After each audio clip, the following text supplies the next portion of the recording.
Good morning and welcome back. Time now is 6:48. Big news coming out of Peel Region this morning. A major announcement saying all businesses in the region with 5 or more recent COVID cases that occurred in the workplace, those workplaces will be ordered to shut down. So there are a lot of questions on this. Joined now by Peel's Medical Officer of Health, Dr. Lawrence Lowe. Good morning to you. Morning, Melanie. Okay, this is significant, and I have no doubt this has been in the works for some time. As we know, Peel Region, a lot of the infections are workplace-driven. Just how significant is it to give our viewers context on how many cases are happening in the workplace? So we have over 400 workplace outbreaks in the region of Peel right now because many of our businesses have stayed open throughout all of the lockdowns and shutdowns. We've known for a long time that workplace transmission is a significant driver within our community. The game has changed with the variants, and what we're seeing in our workplace outbreaks is more cases spreading more quickly throughout a workplace. And so this measure, an expedited business closure, is being brought into place to ensure that we are able to stay ahead of the variants and keep workers in our community safe. So can we define which workplaces you're talking about?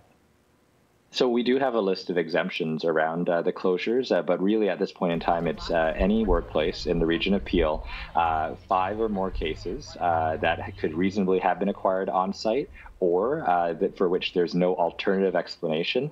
Those are workplaces that would be potentially subject to this automatic closure while we complete our investigation. Now, like I said, there are exemptions, and we've exempted critical services such as grocery stores, pharmacies, healthcare facilities, critical infrastructure like wastewater, water, transportation, and shelters. But the list is fairly limited, and we do know that we continue to see more and more workplace outbreaks in places like manufacturing, distribution, food processing, and other sort of businesses where people have to work in person that really continue to make people sick and are sending people to hospital at this point in time. So, Dr. Lowe, to clarify, some of these businesses that you mentioned, like manufacturing, would they be exempt or would they be included in these closures? So absolutely, it's really important, and thank you, Melanie, for clarifying.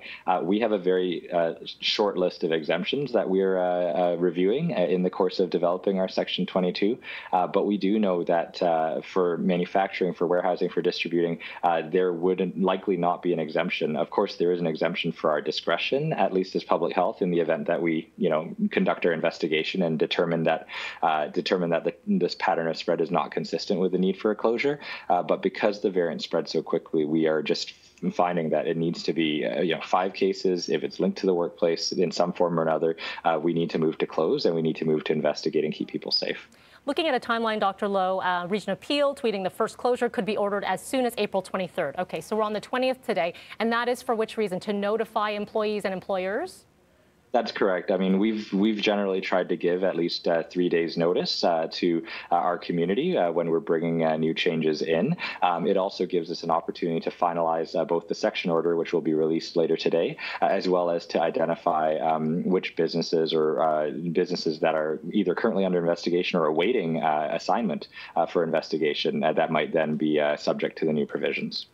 Key part of this release saying that absent of legislated paid sick days, we know there's a fight going on at Queen's Park, employers required to close under these provisions are strongly recommended to provide paid leave for impacted employees. Strongly recommended.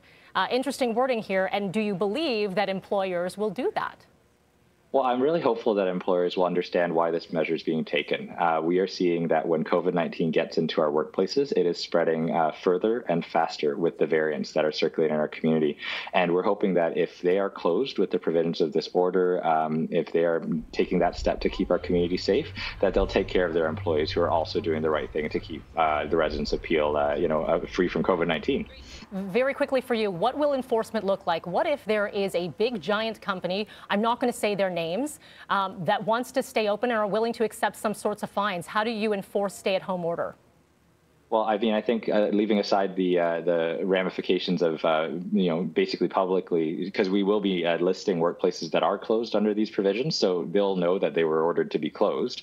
So leaving aside the public outcry that they're not necessarily playing along with a measure designed to keep our community safe, there are provisions within the Section 22 order, including fines and also additional escalations that we would contemplate if a workplace was to be closed, but maybe did not do so in accordance with these measures. Okay, this is a significant move, and I know you've had a very busy morning. A lot of people have these same questions. Dr. Lawrence Loh, appreciate your time. Thank you.